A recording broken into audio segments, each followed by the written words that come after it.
Alrighty, stream is officially live. I just gotta tweet it out. I don't know why I always say tweet it out, but come on. Follow okay. the lore. Yeah.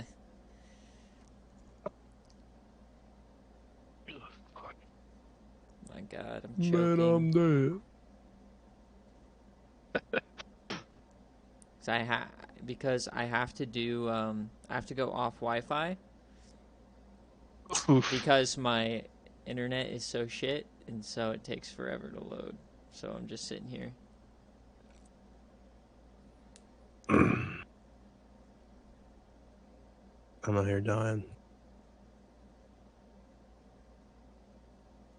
Yo, my voice is so fucked up though. Oh, I mean, I'm sure. I'm surprised you can even. You're even talking. Hey, listen, we're gonna get through this fucking thing, you know. All right. I'm sending it now.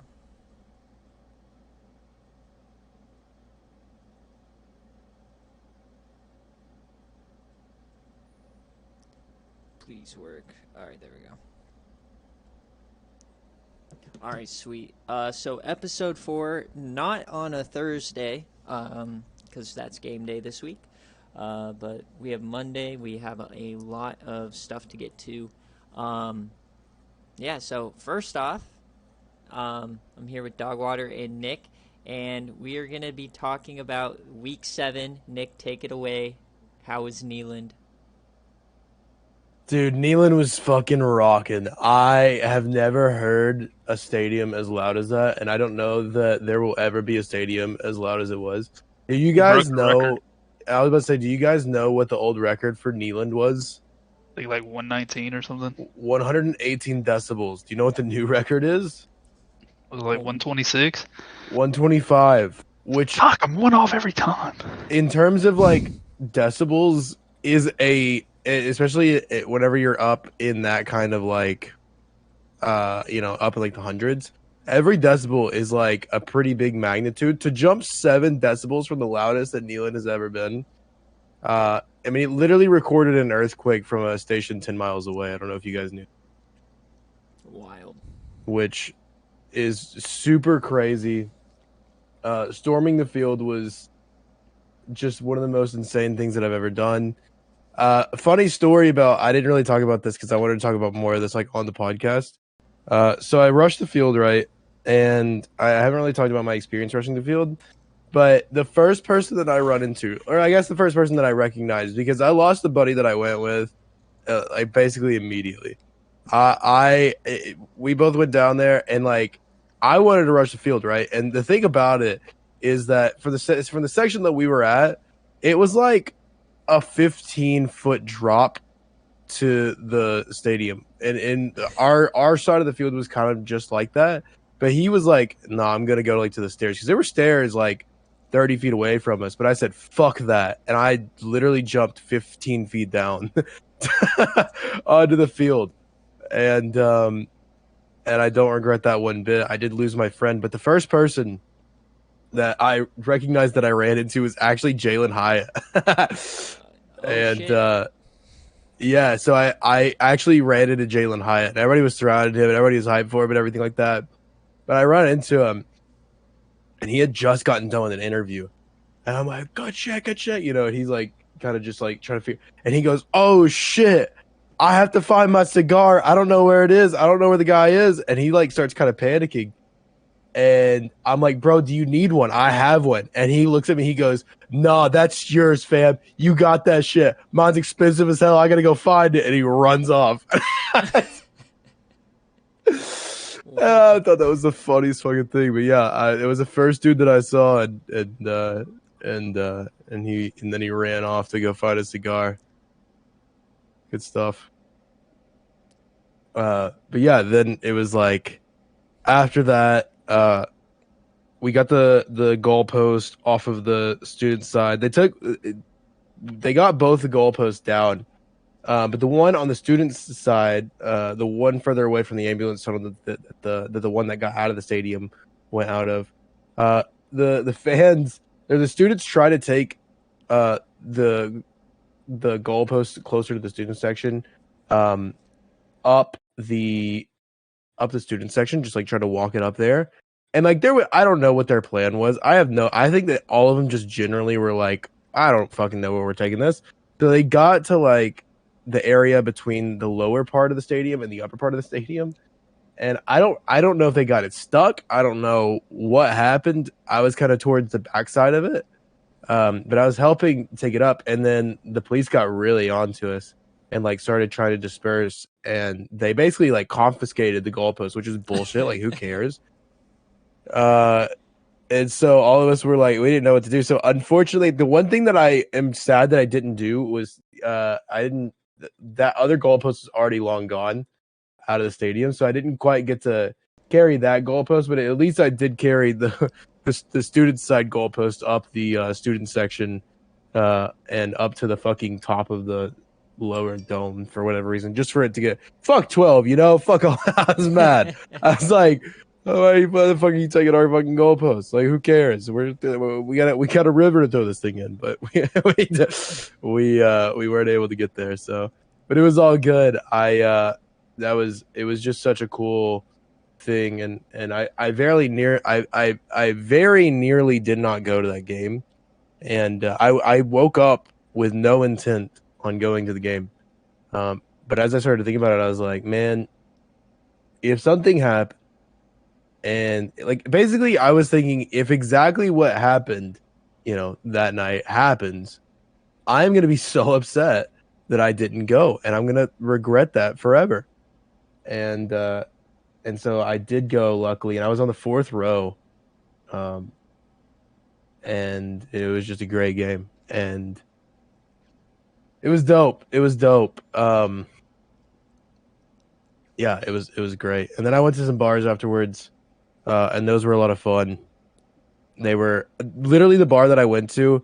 The bar that I went to had 2 floors, and I got there early enough to where they were just like getting everybody in. But once there ended up being like a 45-minute line for this bar that I went to.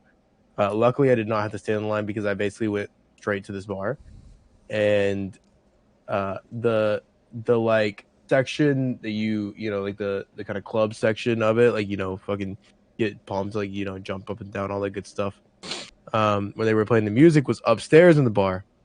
And everybody was just, I mean, like fucking popping off. Everybody was like jumping, like, yeah. I have videos of it. I think I might have shared one in the Discord. I'm not sure, but if I didn't, I can definitely throw it in there. But yeah, the thing is I don't think that bar has ever had that many people in the upstairs section of it, or like, because I don't know, maybe they have. But whenever we were all jumping, the bar was very literally shaking. Like, if you stood still, it felt like the roof. It felt like the floor was gonna collapse under us. And all I could think to myself was, if that happens, people are just dying. Dude, People there was that video that was super viral where like a bunch of people at a party fell through that floor and it like completely collapsed. Like, yeah, that shit's wild. I thought that's what was gonna happen, because I literally I was downstairs at the bar and I felt the place I felt the building moving, and I did not know what it was until I went upstairs, and then I was standing still on part while everybody was jumping, and I very obviously could tell that the floor was just moving drastically. And I was like, this could break through, and it luckily never did, thank God.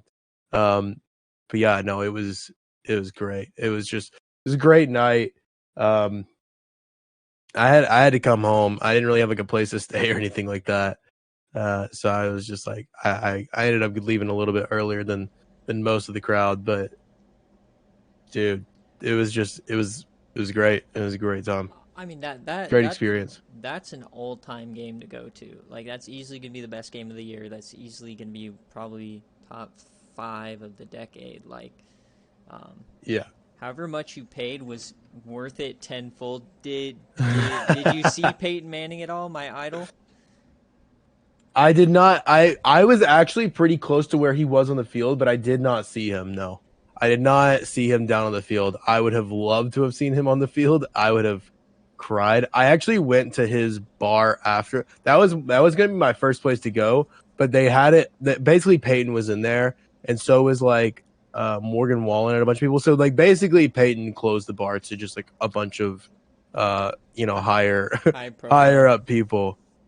Yeah, and so they basically had the place like locked down. So wow, it's fortunately, a shame they locked out the coach of Tennessee in the SFA.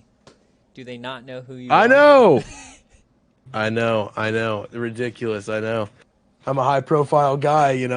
I need to get in there, but I mean, honestly, the place that I went was great anyway. So I wasn't too upset over that because I was definitely popping off. No, it was just a really So really fun. walk me through the final field goal, because on the broadcast you see it kind of twist and start like knuckling, but until I saw a video from the field of like how it just runs out of steam and it just barely gets over that bar, like we all just thought it was good on the broadcast, but in the stadium I'm sure it was like, Right. oh fuck, is that gonna make it?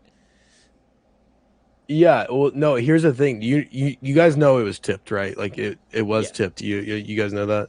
So do you know that? I don't know if you guys have seen video. I'll share the video in the Discord. Do you guys know that had the ball not been tipped, it likely would have been wide left. Oof. It came off of his foot, wide left, or very light. Like you could see the trajectory of the ball change hard right whenever it was tipped. And it definitely would not have gone in had it not been tipped. That's wild. So it's like it was like everything went right. It feels like, I mean, everything went right. And I don't know, this team is, this is the most fun I've ever had as a fan of a team ever. Like I've never had, I mean, Tennessee's been bad for a long time, but Yeah. I mean, I don't know that there's been a more fun season for a fan than this season for Tennessee. I mean, and I'm glad that I've gone to as many games as I have. I literally haven't missed a home game for Tennessee. I have gone to every home game this year for Tennessee. And had I not been in San Diego, I very likely would have gone down to LSU as well. I'm not usually someone that goes to a bunch of games, but for whatever reason, I just was like, fuck it, I'm just gonna go. And I should have just bought season tickets, to be honest. 'Cause season tickets were like $700-800 at the start of the season. Well, there's a difference, because like if you have season tickets and you're going to a 6-6 team, it's probably very frustrating. But I mean, Fair. nobody thought Tennessee was probably going to beat Alabama. I mean, except show for, a little respect. It was Yeah. 7-5. Okay. but yeah. So they're having a dream I mean- season for sure. Well, that's the thing, you're right. Is like, I mean, if you would have asked me, if you would have just like genuinely, if anybody would have asked me at the beginning of the season, what do you think Tennessee's record is going to be after 6 games, and you like, showed me the schedule and everything, I dead ass had us losing to LSU, and I had us losing to Alabama. And if you would have tried to convince me that we were going to go 6-0, I would have said you're smoking crack, and you need to calm down because you're like you have your orange colored glasses on. I mean, even the most optimistic fans for Tennessee were like, yeah, Georgia and Alabama are for sure losses. And You haven't beat Bama in 16 years until Oh yeah, for sure. last. Yeah. 10-2 is like the absolute ceiling, and then it's Tennessee. Yes. So you assume at least 1 or 2 more losses, probably to LSU or Florida. Yeah. That's it. I mean, that's literally exactly. I was thinking 8-4, 9-3. We make it to a bowl game when we win it. That's all I was thinking. I was thinking we're gonna make it to like a Gator Bowl or something like that, and we're gonna get all of our guys in here, in the next couple of years, and it's gonna be great, and we have a chance to really compete in 2 or 3 years. And it's like, it's crazy how quick of a turnaround it's been, because everybody was shitting on Josh Heupel so hard whenever he got hired. I don't know if you guys go back and look at Tennessee's subreddit has some really good links to old, subreddit posts and Twitters and like stuff like that talk about like how whenever Josh Heupel got hired and Jeremy Pruitt got fired and stuff like that, that people were like, wow, like how are you gonna downgrade from Jeremy Pruitt? Like, people were like, this is a terrible hire. This is, I mean, the program is just dead in the water. Like, there's no way you do, because I don't know if you know this, but Josh Heupel took UCF from going, what was it, 11-1 in his first year to 9-3 in his second year to 6-6 in his third year, and everybody was like, yeah, he's just making the program worse. And UCF fans like legitimately were extremely happy to not have Josh Heupel as their coach anymore. And I don't know what it is. Maybe he just loves the Tennessee program more. Maybe he just maybe they're just letting him be more, open with the people that he has. Maybe he just didn't have the talent down there at UCF that he wanted to have for his scheme. I don't really know, but he's just he definitely did not at UCF. That's the thing, right? Is it's like it feels like a perfect fit, and I think it's maybe recruiting isn't one of his biggest things, right? Because like he wasn't I think the best class he had at UCF was like 75th, but like I feel like at Tennessee, especially with experiences like last night, it's almost like you don't really have to recruit very hard to get guys in the building if you have a stadium and an atmosphere and fans like that. Like, all you have to do is just convince them to come to the school for that game. And once they watch that game and like know what your scheme is about and they see that firsthand, it's like the recruits that were there at that game will literally never see a better game in their in their entire recruiting process. They will not be to a better game than that game by far. And yeah, but it's also the SEC, so fuck the SEC. Okay, all right, calm down. I'm very happy. I just couldn't be happier with like how the season's gone. I could not be happier. I yelled my heart out the entire time. I got absolutely fucking hyped during the entire game. I literally cried at the end of the game. I was it's just, I think whenever you go that long, like I've been a Tennessee fan my entire life. In fact, the first year that I really got into Tennessee football was Lane Kiffin's year. And so it's like it's like maybe the worst year that I could have become a Tennessee fan, because it's like, you know what I mean? It's like, how do you even be a Tennessee fan for like, what do you have to celebrate? Like, we've been terrible ever since then. We've been awful. Like, how am I even a Tennessee fan? What have I seen to make me a Tennessee fan? Why? You know what I mean? Like, we haven't had good seasons. You know what I mean? Like, Josh Dobbs has always been my favorite player because that's kind of the best player that they've had since I've been a fan there. Yeah, and like Mary and You're talking to a Bills fan, my guy. Okay, stop. You can't use that as an excuse anymore. Okay, let's turn the page to I'm gonna talk about my Saturday. It was fantastic. You got obviously Tennessee. You got Colorado at home beating Cal in overtime for our first win of the season. Ooh, baby. Like, I know, obviously, going undefeated, it's so great, but when your team is shit and you pull off a game like that, oh, it feels so good. Like, sweet. Mm-hmm. Like, but anyways, after those two games, I was on, like, a huge high, and then I watched USC lose to fucking Utah by 1 point, so. It's kind of a wash. I am. Can I be honest with you? I am very happy that USC lost, and the only reason that I am. Oh, so here's the thing, right? It's unfortunate because like I have Ohio State friends, and like I have like another USC friend too, right? And so it's like I have friends who, and like generally, like normally I would absolutely root for those teams. But the thing is, if Tennessee was 4-2 right now, I would absolutely root for USC, or I'd absolutely root for like Ohio State because of my friends. But the problem is now if those teams lose, and Tennessee goes 11-1, I cannot hope that there is an undefeated Pac-12 winner. I cannot hope that there's an undefeated Clemson. I cannot hope that there's an undefeated Ohio State. I have to hope that these big teams lose now, because that is the best chance that Tennessee gets in. And so while I don't dislike USC, or I don't dislike Ohio State, I have to root against them now, because it gives Tennessee the best chance to get in the playoffs and eventually win the national championship, right? So it sucks, but it's like I have to be happy that USC lost, because it means now that there's a small chance that they get into the playoffs versus an 11-1 Tennessee. Right. So Okay, let's go to this next segment then, because that's exactly what we're talking about. It's mid-October. It's time for Halloween and some fucking CFP nightmares. So I was talking about this in the server.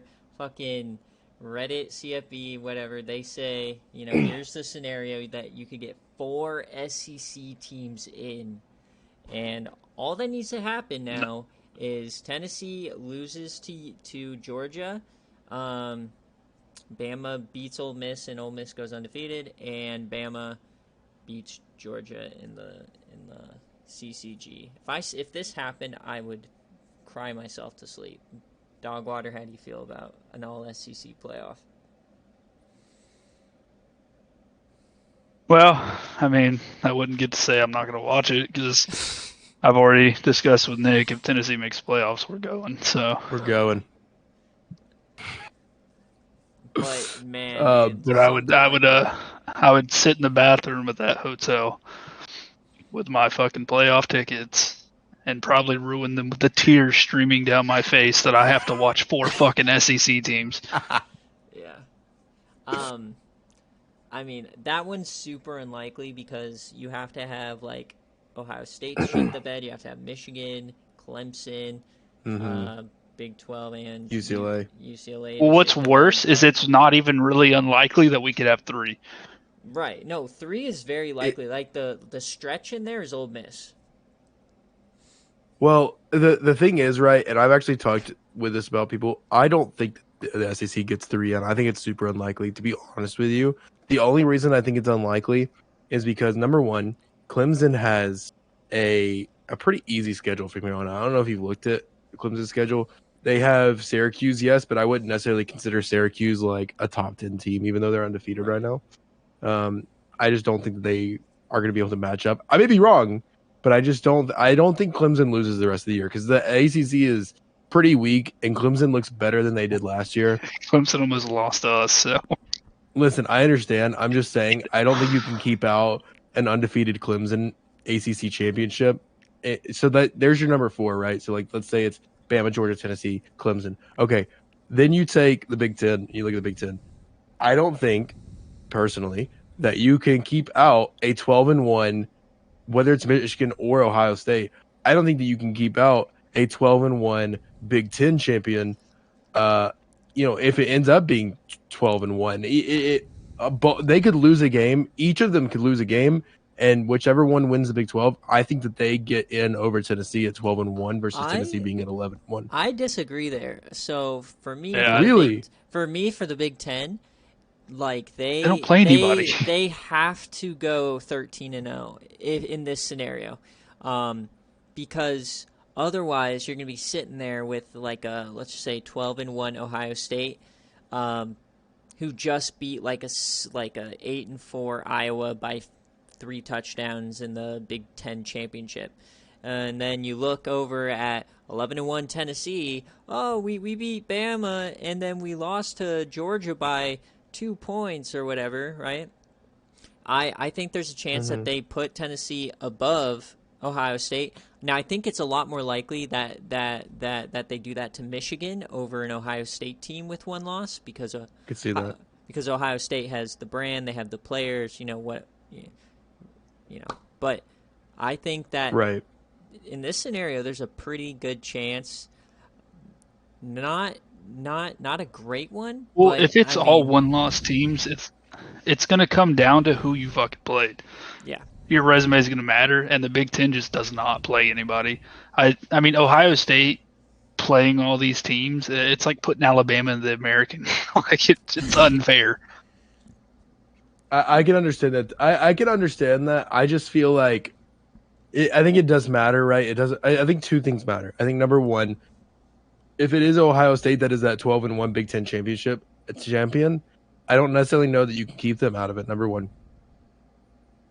Number two is that it really matters how well, if Tennessee does lose to Georgia, how well they played against Georgia. If we lose by 3 touchdowns or more, which I don't see us doing, to be fair, but if we lose pretty handedly in that game, I could see them looking at that and being like, okay, you know, they lost pretty. I could see margins of games coming into factors whenever it comes to that fourth slot. If Tennessee, well, it's going to have to be a close loss to Georgia. Like, if you get blown out, no, it's game over. But I'm saying, like, if this shit comes down to like what it did with Alabama, and you just say you miss the field goal and you lose.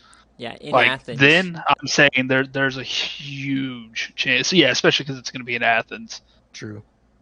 Yeah, no, absolutely. Now, the other nightmare scenario that's still possible that we've never seen is 5 undefeated Power 5 champions. So that's take your pick out of SEC. We'll just say Georgia, Ohio State or Michigan, ACC, Clemson or Syracuse, but unlikely. So Clemson, TCU, and UCLA. In that scenario, who gets left out? I personally, being a Pac-12 fanboy, think that it would be TCU who gets left out just because UCLA would have a win over Oregon, which everyone loves apparently because of Bo Nix, right? SEC followed him. He's shit, but whatever. And then beating a 10-2 USC. I just think I think the Big 12 is one of the most competitive, is probably the most competitive conference from top to bottom. Anyone can beat anyone, but I think in terms of when you're comparing the best wins, I think TCU may not be there. But then again, I'm a Pac-12 fanboy, and it will be UCLA who gets left out, and I'll be triggered. Well, here's the thing, right? And this is the only reason he's not even favored to win this weekend. Are they really not? No, they're 5.5 point dogs to Oregon. They're actually my upset pick. SEC bias on one player who Oregon's is not so SEC. bad. They're not playing an SEC team. No, UCLA is facing Oregon in Bo Nix.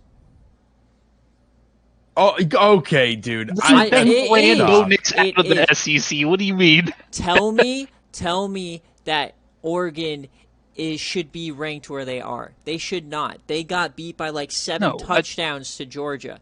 The only reason that they keep getting favored against Washington State is because ESPN wants, if there's a Pac-12 team they have to promote, they want to promote the one with the SEC storyline. That's all it is. I swear to God. Bo Nix is the worst quarterback I've ever witnessed. The fact that Bo Nix still has Heisman odds is the most asinine thing I've ever seen. Stupid. It blows my mind, dude. Yeah, I mean, Oregon has a 0% chance to get into the college football playoff at this point. There's 0. Yeah, there's no chance. Unless you have multiple 2-loss champs, but it's that's not going to happen.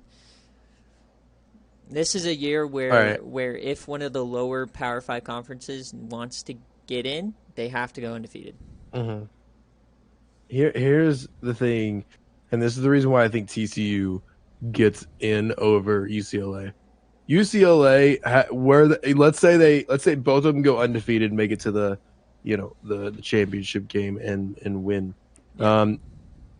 UCLA's game would likely be another rematch with Oregon.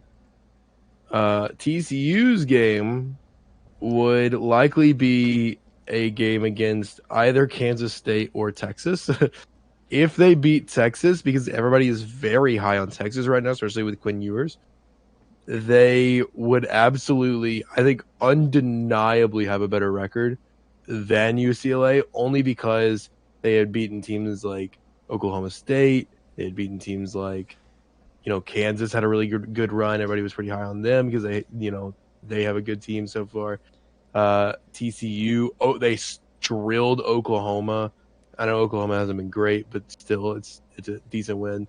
I mean, TCU would also have to have, because if TCU still has Texas on their schedule later this year, so they will definitely. That means that we will definitely have beaten Texas at least once, maybe twice. Yeah, I think that resume is way better. But here's personally. the problem. Here's the problem, though, is that conference is going to be a bloodbath and beat themselves up. They don't have divisions, so it's going to be top 2 teams. There's a very good chance that it's 12-0 TCU, and then the next highest ranked team is 9-3 Texas, 8-4 Texas. Oklahoma could have Yeah, but a 5 9-3 losses. Texas would still absolutely be ranked. But then, but in compared to UCLA, though, okay, you would have a potentially win over a 10-2 USC, a 10-2, 10-3 after the Pac-12 championship. Oregon, some quality win over Utah.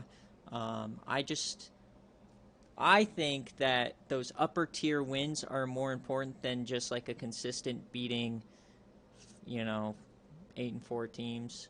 But then again, nobody watches Pac-12 games because it's after their bedtime. So. Oh, you're so hurt. I am because Man's hitting that major copium for the lack you of know views. why?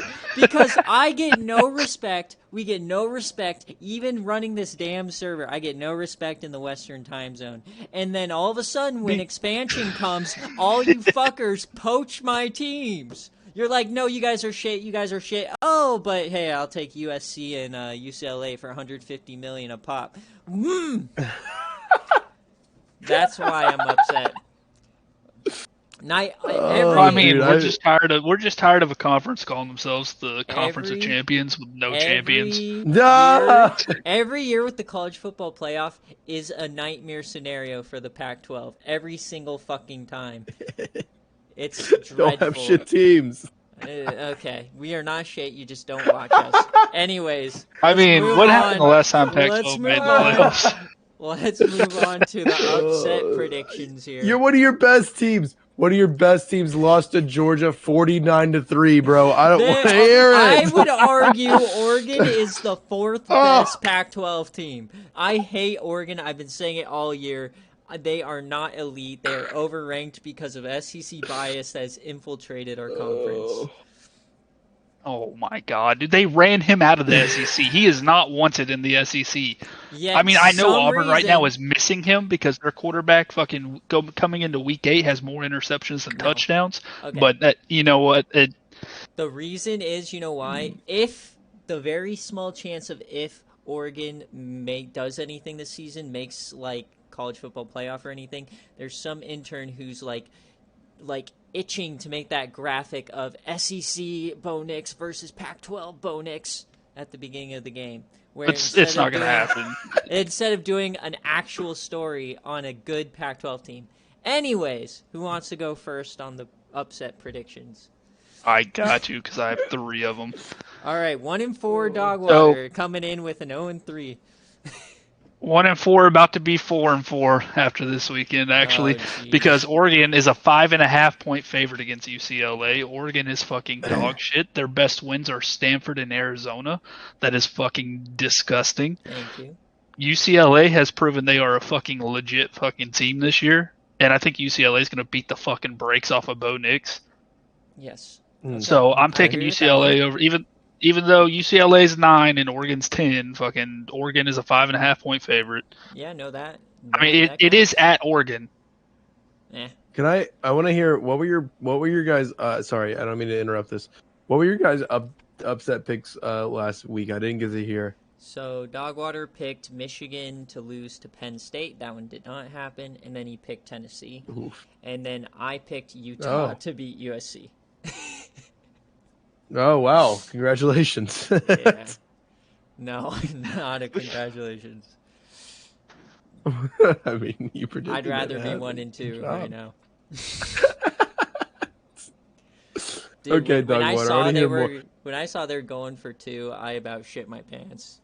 That was upsetting. I mean, they drove down to score, and they did on 4th down, by the way. 4th and goal, Cam Rising runs it in from the 3, and then they keep the offense on the field and do it the exact same fucking thing. Cam Rising runs it in for 2, leaving us like 10 seconds. Am I wrong about this? I thought Utah was the favorite in that game. I don't know, but whatever. I thought they were favored by like 5 or 6 points. We can. No, pick, USC was favored by 3.5. Yeah, we can pick rankings, or you can pick the spread, like as an upset. Utah was literally favored by 3.5. I picked a 13 over a 6. That's pretty good. Oh, there has to be rules on this. There has to be like a point spread or something like that. You have to. If you're gonna rank a team at 6 and a team at 13, how are you gonna favor the team at 13? That shows the AP poll is. I mean, UCLA is 9 and Oregon's favored at 5.5. Right. So you can pick either or. And DogWater, all right, DogWater number 2. I will not stand for this USC. All right, so my next upset is Oklahoma State's going to beat Texas. I get Texas is ranked 20 and Oklahoma State is ranked 11th, but Texas is favored by 3. Okay, that's more fair. Texas is favored by 3. These are the rules, though. Like, what are we like? What there has to be? There has to be like a... go off a spread. I don't think it's an upset if you're favored to win the game. So I agree. I go off a spread. So even though Oklahoma State is 9 fucking AP poll spots ahead of Texas, Texas is favored by 3. I believe Oklahoma State has home field advantage this week. Texas is too inconsistent to me. I'm not on the Texas hype train, and Oklahoma State has probably one of the better defensive lines in the Big 12 and possibly the country. So I have Oklahoma State winning that game, and then my last one is going to be Ole Miss is headed to Death Valley this weekend. They're favored by 2 points, and I'm taking LSU. That's fine. Do you actually know? I will take that as an upset because it's 7 versus an unranked. Do you know that the line is actually shifted in LSU's favor though? What? Oh, When? Here we go. The line is actually no. I said it's fine. No. Listen, I said it's fine. It's all good on at least on ESPN. I don't know what it is. Like I think that's on my bookie's website. I think that's an up. No, I think that's an upset. I would say that for sure LSU over Ole Miss would be an upset. It's actually surprising to me that LSU is a 1.5 point favorite, at least on ESPN's. Well, I mean, they side. just went into the swamp. I get Florida's not a great team, but they just went to the swamp and dropped 45 on fucking Florida. So that's fair. That's fair. No, listen, I'll take that. You know, what's listen, your pick, Nick? I think it's an upset. Can you get to 1-1? Can I get to 1-1? Listen, my boys in Iowa. No, I'm kidding. No, I'm not again. Actually, I think that I want to pick a big one. To be quite honest with you, I think that Kansas State is going to beat TCU. I don't even think we have a discussion about TCU after this week. I think that Kansas State is actually going to take down TCU at TCU. TCU a 3.5 point favorite. I think Kansas State probably matches up to them. They're probably about even teams. I think on a neutral field that'd probably be a pick 'em, right? It's like a 3-point favorite if you're a home team. I think it probably depends on this, to be honest. But yeah, no, I think that TCU just falls this week to Kansas State. I think all the hype.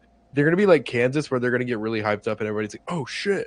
And then as soon as they get all the hype behind them, they just drop a dumb one. Kansas State's a good team, but I need to figure out who ESPN is using as a fucking source for spreads, because I'm using Vegas's actual spreads right now, and motherfucker, ESPN has been off on every single fucking one. ESPN rigs games, so they set. Yeah, dude, like straight up. Like I just looked up the LSU one because I haven't looked at it since yesterday, but LSU is actually now favored. So if you want to take that off, I mean, no, like I can. I consider it. I only consider it because I would think that most people would say that Ole Miss is going to win that game. And to be fair, it is an unranked team versus a top 10 team. I think rankings are a lot of bullshit, and I cannot wait for the college football playoff to start, doing their picks, because I think that's going to be more of like a power ranking than this. And to be honest with you, I have thought about it too. Do you know what week they actually start that? Sometime in November. I think There, Yeah, probably. it's November 1st. Okay. November 1st, and do you know what? So like 2 weeks from today, I believe, or like maybe 2 weeks from tomorrow. Actually, they do it on a Tuesday. Thank God. Do you Get the know eight people out of that here. that is the week before the so like that's a week before Georgia Tennessee, and based on resume, I could absolutely seeing that being a 1 versus 2 matchup in Athens. Yeah, probably. Well, I Unless also do unless want to they say one more give thing. unless they give Ohio State too. They could, but I think they go more off of resume in general. You know what I mean? Like I think that the college football playoff looks way more at resume rather than like, oh, like because I think that what the AP poll does, what I don't like, is that they will say, oh well, you know, uh, Georgia and Georgia and Ohio State didn't lose, so they can't move down. Yeah. It's like, well, motherfucker, Georgia just played a close game versus the second worst team in the fucking SEC. I think they should probably move down a little bit. You know Yeah. what I mean? No. Like Exactly. I think college football playoff will probably look at that kind of stuff whenever it comes to like Ohio State and shit as well. I could see at least I know for sure that's gonna be a what as long as we take care of business at Kentucky. It was rigged from the start. Listen, hey, I just right. I could see that week being absolutely insane, but I can't wait for the college football playoff to actually come and do all that shit. I'm All excited. right. Well, Nick, I agree with you. I think Kansas State is going to beat TCU. That's the pick. Mm. Now the reason is Oklahoma State gave them fits. Uh, Spencer Sanders and Adrian Martinez are pretty much the same person, only Adrian Martinez doesn't make as many mistakes. Um, I think this Kansas State pass defense is pretty good, and they forced like 10 plus interceptions this season, so I think they shut down that Johnston, the amazing TC wide receiver. Also, Max Duggan, or whatever the fuck his name is, he's only thrown one pick all season. That's BS. That's going to change. So, I think the stars align. I think Kansas State wins this game. I don't know how they're going to do it, but I think they're going to. And just because we doubled up on that pick, I'm not going to make the pick, but I'm going to just say watch out for Alabama to lose 2 in a row. That secondary is Ooh. dog shit. And guess who they're Yeah, facing? they're Versus playing an air Mississippi raid, State, though. dude. The king of the air raid. No, that Mississippi State offense has a chance. Stop. They have a chance. If Alabama cannot stop that air raid offense, then Bryce Young can't do shit. So, just watch that game. It's going to be closer than the experts That would be like think. me telling somebody to take Clemson on a 14-point spread against Syracuse. That No, would be here's the thing, though. like you picking Eastern Washington.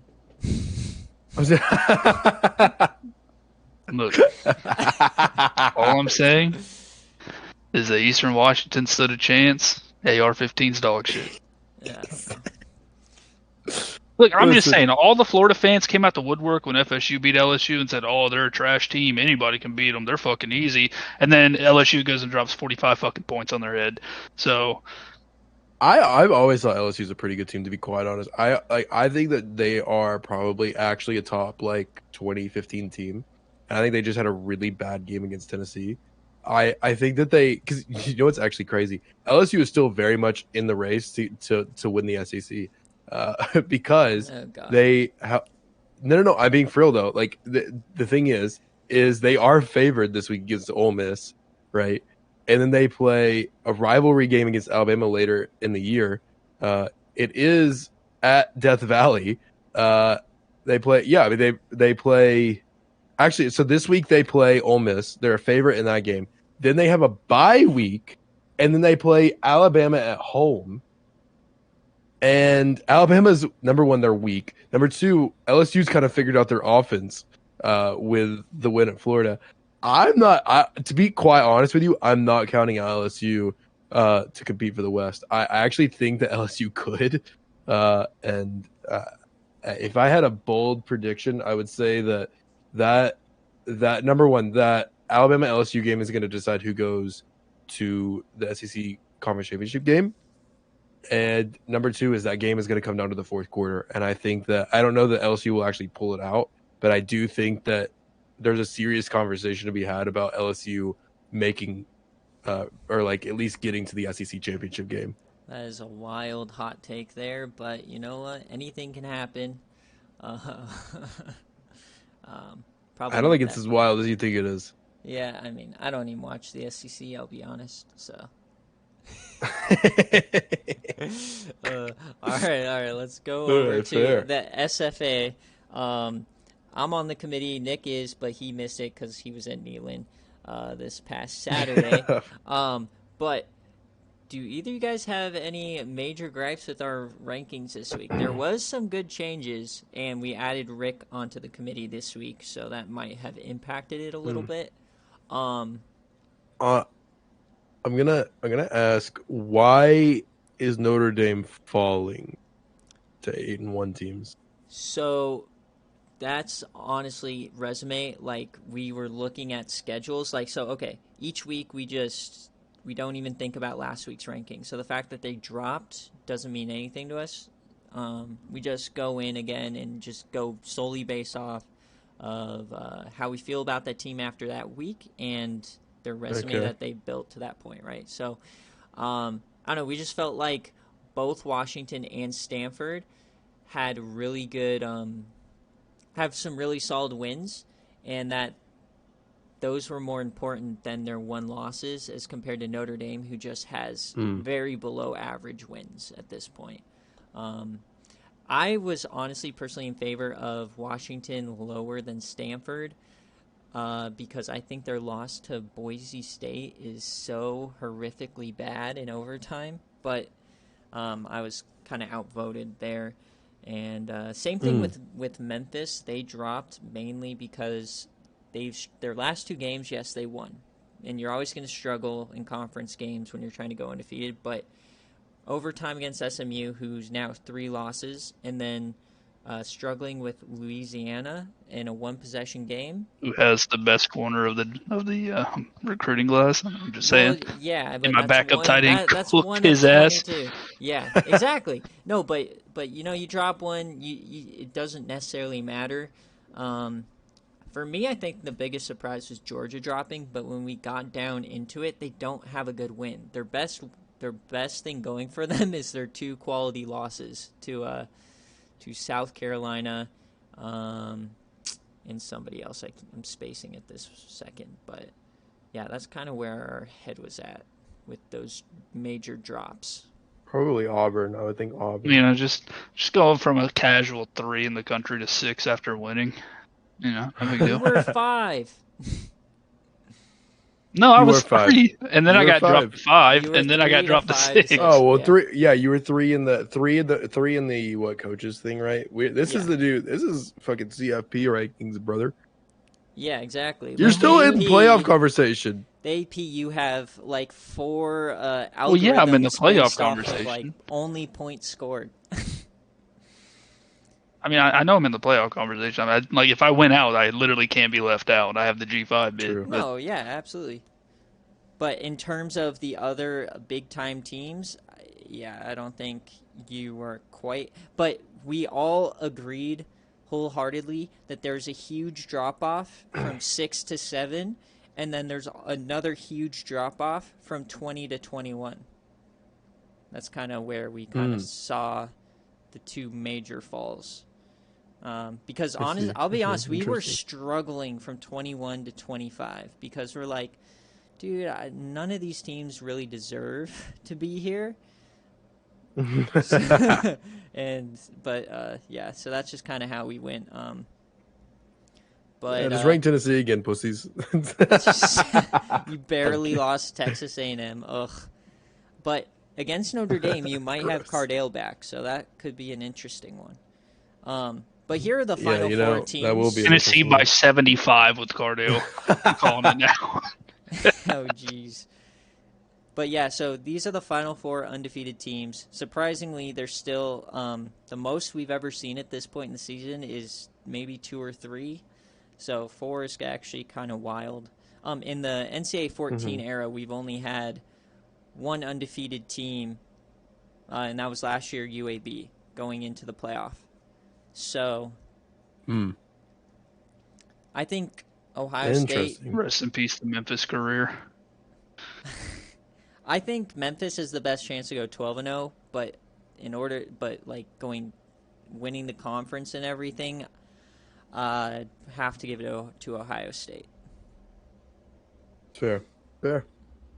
I think so Why? too. Who the fuck are they gonna play? Tennessee School of the Blind? I mean, so they have a tough game this week, which is pretty much like we were gonna put Penn State in the top 25, but so they're like 26. So at Penn State, home against Indiana, that'll be easy.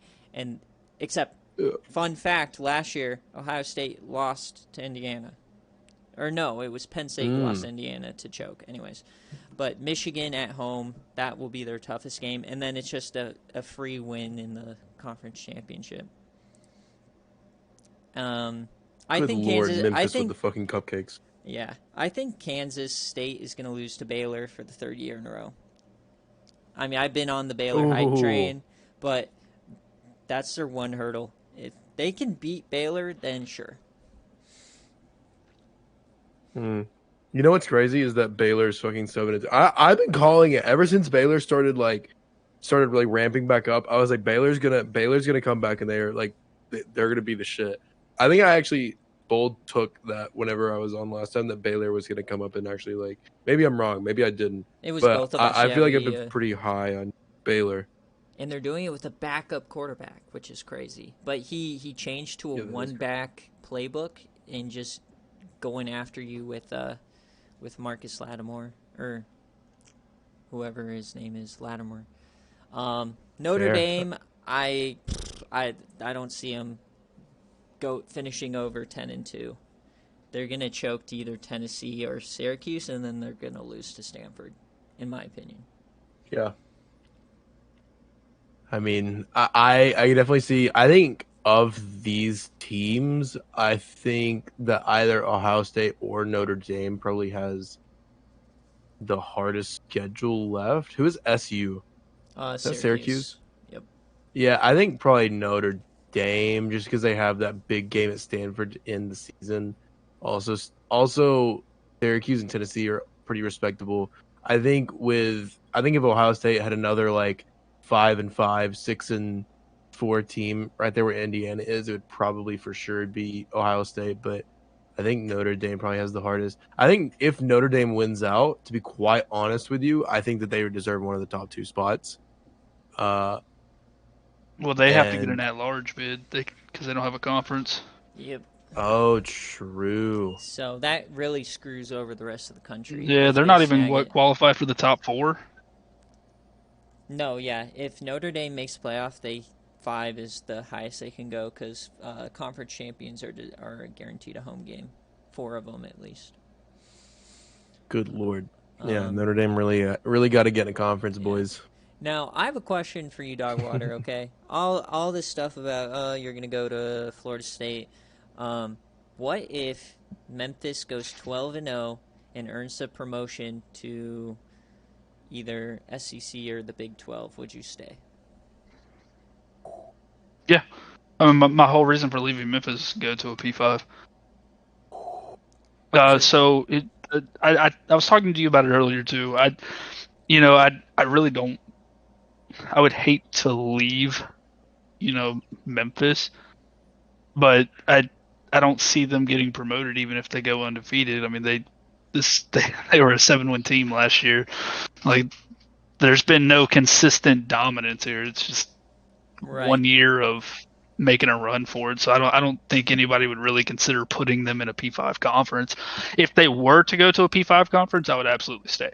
Well, so our promotion rules are if you win a natty, you automatically go. So that's the one thing. Our other rules are either you win 5 straight conference championships, doesn't matter your win percentage or anything, or make 2 conference champion or 2 college football playoffs in 3 years with over over 800 win percentage. I think it is what me and Rick settled on. So if you make a run for it, I think you could. You might be. I mean, once we get to that 8, we saw it last year. I know you guys weren't here, but with Utah, anything's possible in those games. Like True. Utah was down like 18 to Alabama and somehow forced overtime and won in triple overtime. So Yeah, anything's our defense isn't national championship worthy. They're number one in turnover differential, and they've been doing all kinds of like crazy shit to actually win us games this year. But dude. these are You know G5 what? teams that they're doing this Like Sounds against. like this guy really wants to go to to Florida State. Yeah, absolutely. No, but No, also not necessarily. everything you say is right. Logic says Memphis will not even be close. But then you see them call a corner blitz with the defensive end going to a flat and he picks it off. Are you fucking kidding me? I've never seen that happen with the CPU. Like I've it's legit never just seen even the user. I've never had a defensive lineman get like an interception you must be in my. you must be like Josh McDaniels. You're filming everyone's practices before the games so you can just fucking cheat. Dude, Memphis is just honestly the Cinderella team of this college football season. That's just what it is. I mean, they're the one unexpected team making this huge fucking run, making plays that nobody fucking ever saw. You look at my defense on paper. No, I don't give a fuck who you are. Not a single person in the fucking world would have predicted that. No, yeah, Yeah. definitely not. All right, so let's go to the game day preview. So I put a lot of stuff up here just because this was such a hard week to choose a game day. Dog shit. I almost did Syracuse Notre Dame, but Syracuse has been on game day already, and they don't have their top two running backs. But this turns out this is the game for the Big Ten West. Now here's a fun fact: is that the Big Ten West has never won a Big Ten championship in the SFA. I just finished all the conference championship history for the server today in my free time. So if you want to check that out, go ahead. It's in #history. But and then the last time Illinois has never been to the Big Ten championship. Wisconsin was in season 4, and they lost 41-6 to Penn State. So this is winner of this pretty much is going to win the division because they both, ironically, each of these teams' last 2 games is Purdue and Northwestern, just flip flopped. So those are 2 very shit teams. So there's like one outlandish scenario where Minnesota can make the conference championship, but so yeah, this one should be fun. There's SFA players on both sides, so it's and I'll talk about those when we get to game day. But yeah, no, I think this will be fun. Yeah, I think that'll be a good one. I'm excited. Like, I think the stakes are pretty high on it. You know, I think that it's going to be kind of weird if, I don't know, if Wisconsin wins and then Illinois, it's like, or if like Wisconsin wins and then goes to the fucking the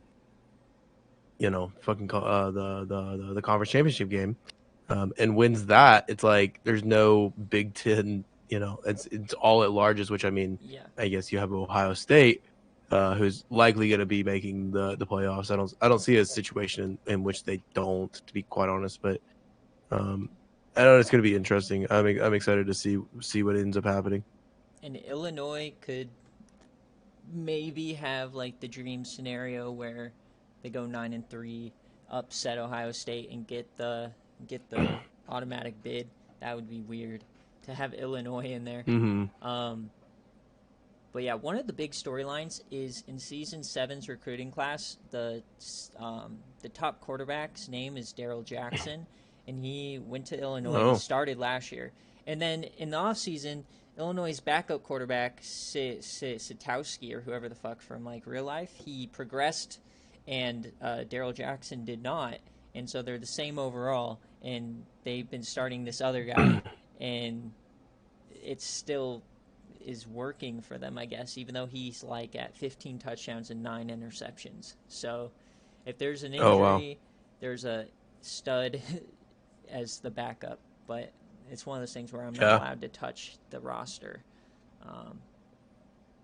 So yeah. And then Wisconsin's technically a user team, but it's one of those inactive, active guys. Yeah. Tough. Cool. Anything else on that? Cool. Okay. I think it'll be a good one.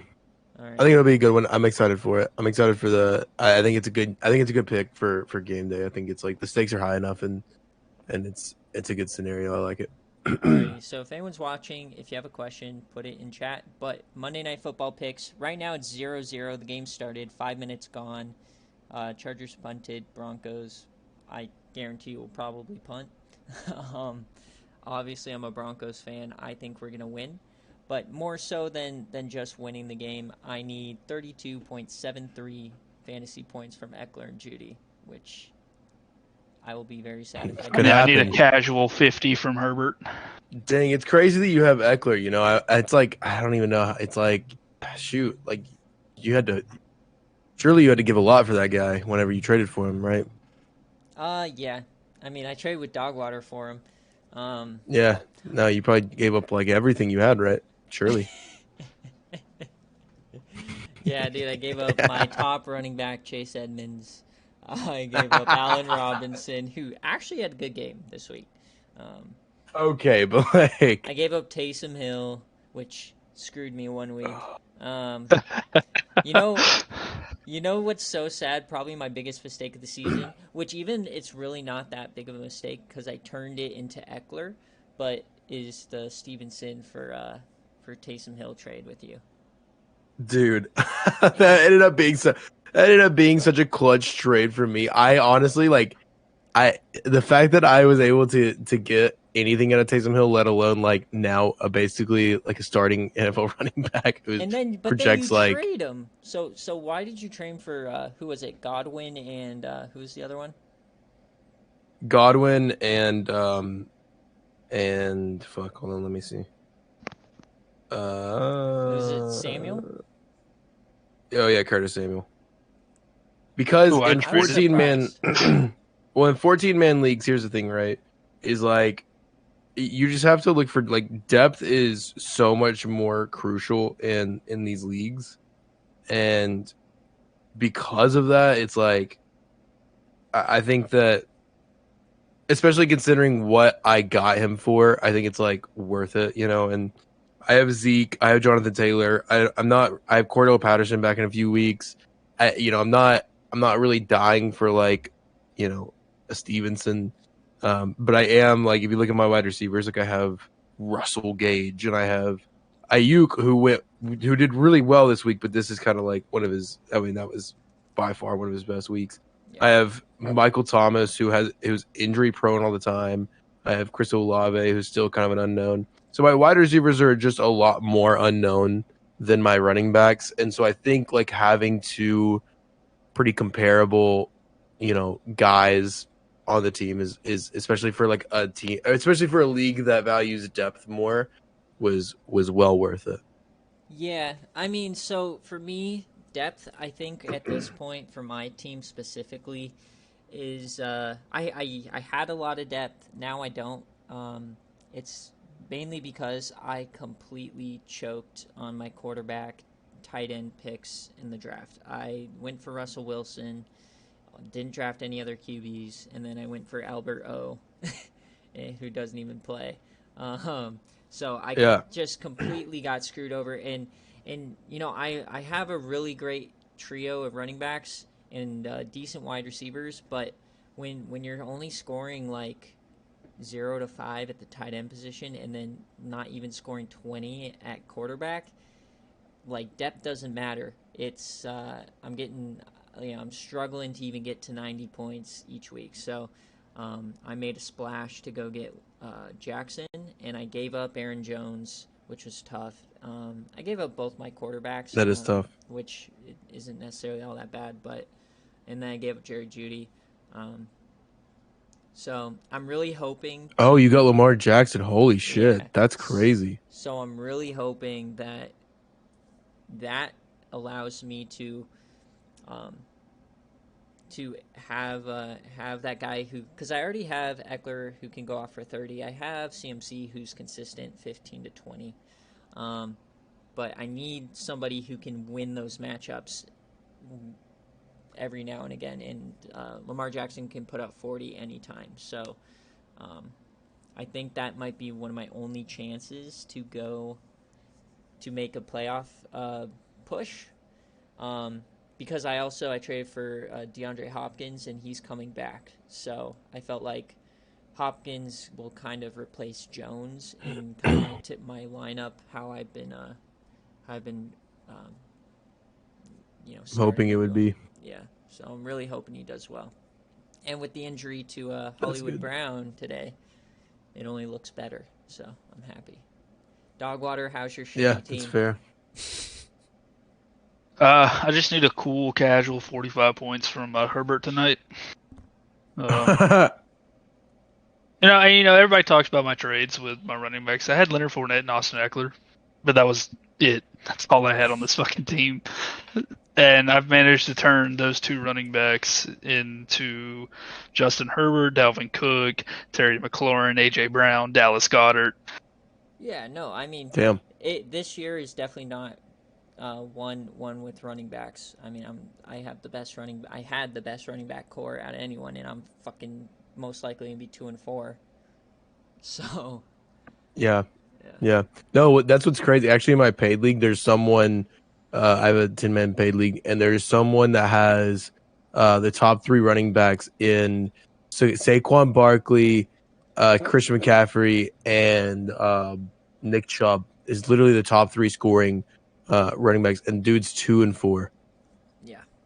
And that is crazy to me. That is the most nutty thing that I've ever seen. Because it feels like it's been a terrible running back year. I mean, that's just what it came down to, and that's why I didn't value Eckler in them.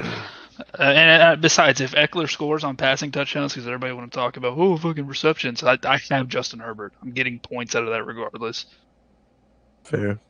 Yeah, I mean it. Well, and I think that's a tough thing for you, and then probably one of the upsides to getting rid of Eckler is like it's always really tough having both a quarterback and a running back of the same team, because on a lot of those plays, if they're not like throwing the ball like crazy, it's Well, it could either be a huge stack or I'm just getting shafted in one area. Yeah, exactly.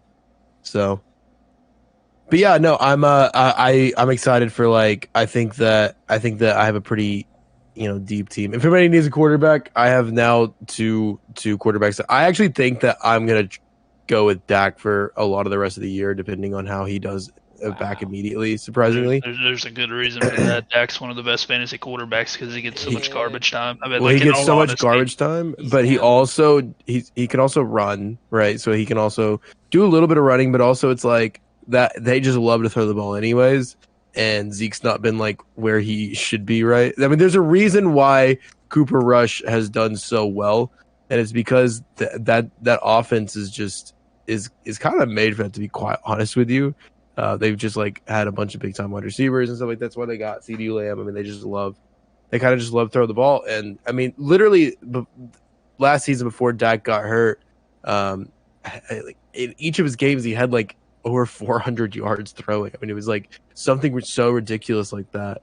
And even though they weren't really winning, it's that's what they hinge on, is just their throwing game. So, hey, if anybody needs a quarterback, I have Kyler Murray up for it. So, and I feel like he's probably a top 5 quarterback. You know what I mean? So Flame just posted, I got to start fucking Justin Fields against UTC, so you will have a decent start. Hey, Flame. Maybe you need to hit up Nick. And I'm probably need to hit me up. Maybe I can get you a little something. Dude, it's my fucking luck. I faced Cooper Kupp 2 weeks in a row. It's my luck that Josh Fields goes off for 35 points or some dumb shit the one time he played. Man, I just had to face Josh Allen and Gabe Davis stack. I don't want to fucking hear it. Cooper, I had to face staring Cooper Kupp 20 plus in the face 2 weeks in a row. Not all that great. Yeah, it's pretty rough. How's your mental health after that?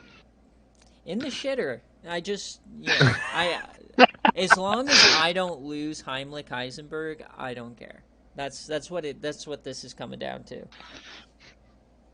Yeah, I mean, I just need one more win to be safe from Fink. Well, so how it works is if you don't make the playoffs, you go to the consolation bracket, and so if you lose out from there, you're fucked. So once we make playoffs, if you don't make the playoffs, you have to win at least one more matchup, so you don't get you don't get put in the toilet bowl. So when we have the championship going on, we'll also have the shit bowl going on to see who's gonna be the loser. So that's gonna be a fun Oh week. no, I'll lose a 1-star tight end that I promised to start all 4 years when I'm about to move to a P5. Fuck that guy. Or your kicker. You know what? Matter or of fact, your, I mean, anybody want a cheap Dalvin Cook, a cheap AJ Brown, and a cheap Dallas Goddard? oh So no. I don't have to break coaching promises.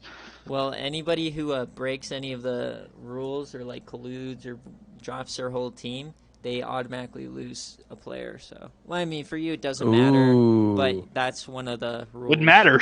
It would fucking matter. Hey Nick, who you want? Hey man, I'll take who were the players? We got Dalvin.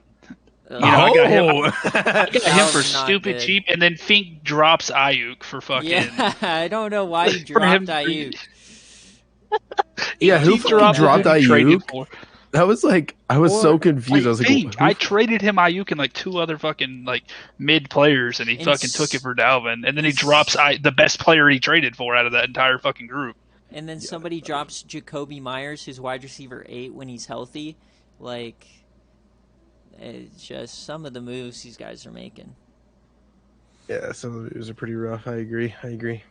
All right, so I didn't But- get either of your guys' picks. I just heard Herbert for 50. So you're picking Chargers, DogWater?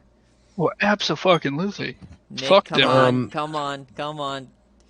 You know, we're almost all the way through the first quarter, and it is a 3-0 ball game with Denver Dude, it's being the up right fucking now. Broncos curse, dude. Fuck that team. No, dude, great defense. Defense wins championships. We're going 14-3.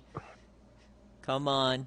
Let me hold on. Give me one moment. Okay, I think that the Chargers are gonna win, baby. Okay. Justin Herbert Okay. gonna throw all over him here in a little bit. Just watch it happen. baby, Russell Wilson Second half, gonna he's cook putting up some 50 fucking. points. Russell All Wilson's I'm cooking some saying- fucking golden Russell grams. Wilson, no, he's He's cooking fucking hot dog water. That's what he's right. fucking cooking. All I'm saying is don't be shocked when North Texas beats Memphis this week. Wow! Fucking Oh pretty. man, oh man. Dude, yeah, we are. I'll be honest, dude. This season's a huge True disappointment for flame. the Broncos.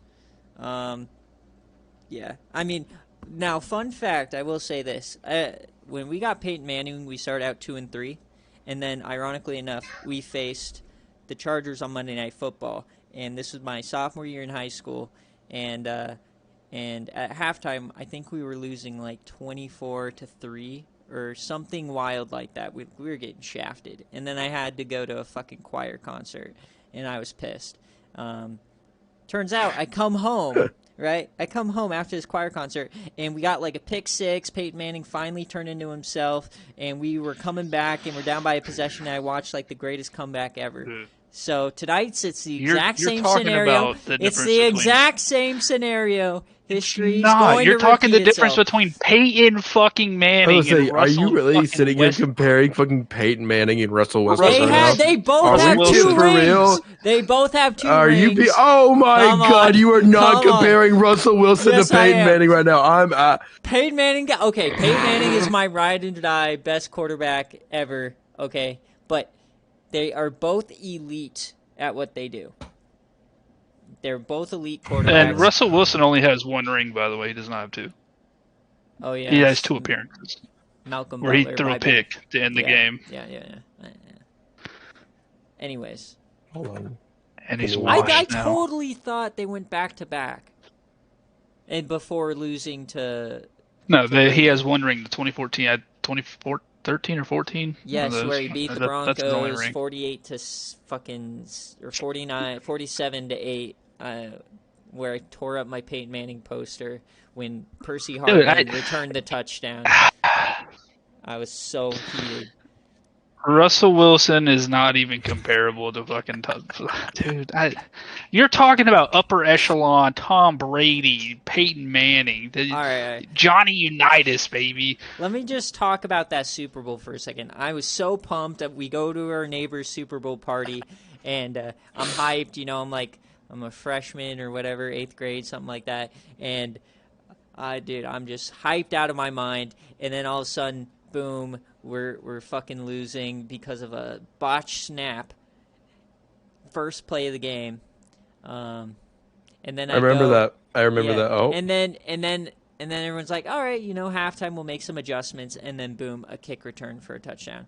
And I turned it off, went home, bawling my eyes out, and ripped up my Peyton Manning poster. oh, that's actually so sad. Yeah, Oh, wait, I know. DogWater said he has to go. Yeah, Yeah. and they left. All right, well, guys, thanks for watching. This is a bit longer of one, but I mean, it's worth it listening to the Nealon stuff. So it's definitely going to be a wild ride. But you have anything else to say? Beautiful.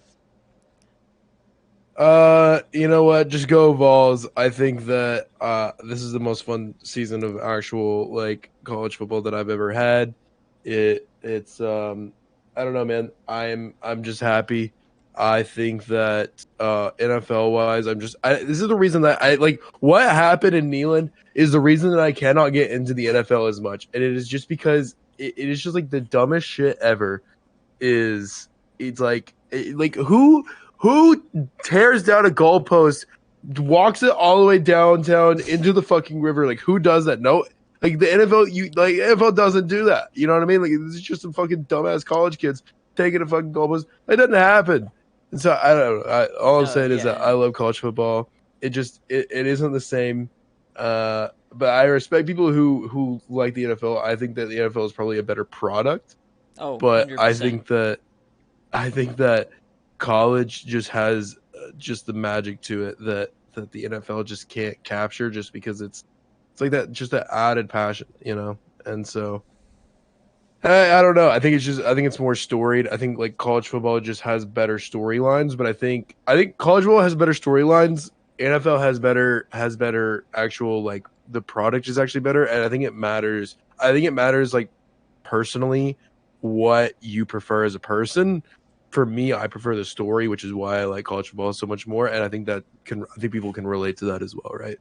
I think it's why the SFA is so good. I think like that's why, like with the whole Cardell storyline, I think like that.